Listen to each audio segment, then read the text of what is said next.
अल्फाज की दुनिया के दोस्तों, मैं ममता तिवारी, एक कवि, लेखक, समाज सेवी, व्याख्याता, यूट्यूबर, इंस्टा पे 13-14 किताबों के साथ एक डायरी, 2 आलेखों का संग्रह लिए एक माँ, एक हमसफ़र, दोस्त, मददगार, बाहें फैलाकर अपनी दुनिया में आपका स्वागत करते रोज़ पूछती हूँ, और क्या कह रही है ज़िंदगी। नमस्कार दोस्तों। नया साल का जनवरी महीना किस तरीके से बीता पता ही नहीं चला।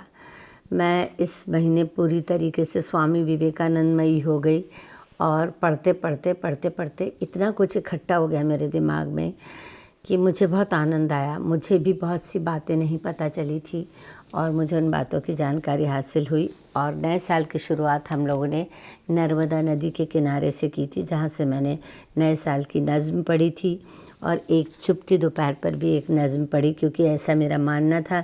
सुबह सलामत और शब खैर के कारण दोपहर थोड़ी नाराज़ सी थी।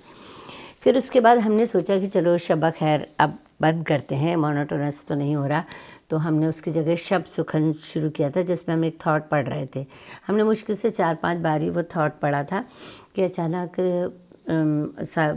लिसनर्स की जो वो थी राय आई कि हमें तो शब सुखन नहीं सुनना, हमें शब खैर ही सुनना, और आप इन्हें बंद मत कीजिएगा। हालांकि इस पर मेरी दोनों पुस्तकें आ चुकी हैं, पर मुझे ये जारी रखना पड़ रहा है क्योंकि लोगों को ये पसंद आ रहा है, क्योंकि वो 1-1 मिनट की हैं।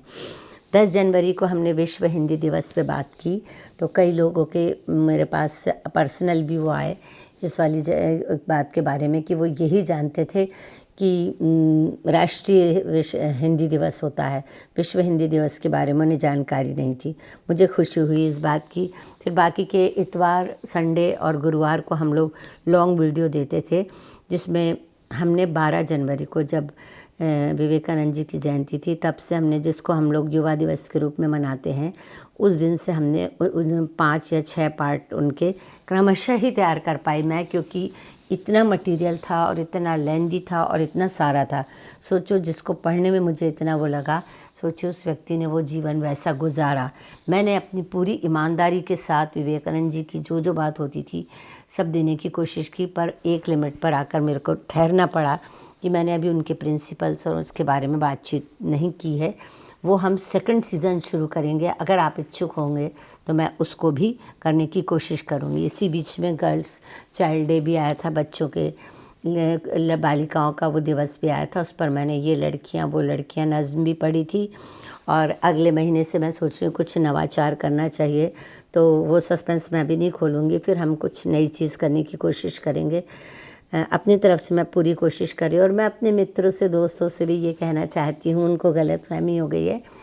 क्या होता है कि वैसे तो यूट्यूब पर बहुत लोगों ने सब्सक्राइब कर लिया है, परंतु मेरे जो मित्र हैं, जो कुछ आलसी मित्र हैं मेरे, उनको ये आदत पड़ गई है कि मैं उन्हें व्हाट्सएप पर भेजती हूँ तो वो वहीं पढ़ के वहीं कमेंट्स कर देते हैं। और मैंने कई बार उनको लिखा कि अगर आपने मुझे सब्सक्राइब किया है तो आप मुझे व्हाट्सएप पर ना देखें, आप मुझे यूट्यूब पर डायरेक्ट देखें और वहीं कमेंट करें, वहीं से शेयर करें, अपने दोस्तों को भेजें, ये सब करें। लेकिन वो लोगों को आदत पड़ गई है कि वो व्हाट्सएप पे अगर मेरा नहीं पहुंचता तो वो लिखते हैं कि आज आपका सुबह सलामत नहीं आया। आप यूट्यूब खोलिए, अगर आप सब्सक्राइबर हैं तो आपके पास पहुंच गया होगा। तो इससे आपकी बेईमानी भी ज़ाहिर हो जाती कि आपने मुझे सब्सक्राइब नहीं किया। तो आप सब्सक्राइब करें, कमेंट करें, लाइक नहीं करना मत करें, पर प्लीज़ ईमानदारी से यूट्यूब पर सब्सक्राइब करें और यूट्यूब पर ही सुने। मुझे बहुत अच्छा लगेगा। देखें आपको अच्छा लगता है कि नहीं। नमस्कार।